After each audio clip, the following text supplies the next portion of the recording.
Wedding bells na ang kasunod para sa aktres at komedyanteng si Kier-ai Celes matapos niyang tanggapin ang proposal ng kanyang longtime non-showbiz boyfriend na si Stephen Estopia. Ibinahagi ni Kier-ai ang masayang balita sa kanyang Instagram nitong Lunes, April 21, kung saan makikita ang emosyonal na sandali ng proposal na ginanap sa isang hindi pinangalanang beach.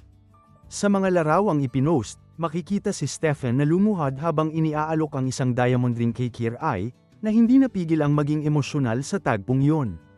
Present din sa intimate proposal ang mga magulang ni Kier-ai. Pinalamutian ng flower arch, warm lights, at fireworks ang lugar, na nagbigay ng romantic vibes sa espesyal na gabi. Sa kanyang Instagram story, mas pinasilip pa ni Kier-ai ang engagement ring na ibinigay ni Stephen. Sa sariling post naman ni Stephen, simple ngunit makahulugan ang kanyang caption, "She said yes."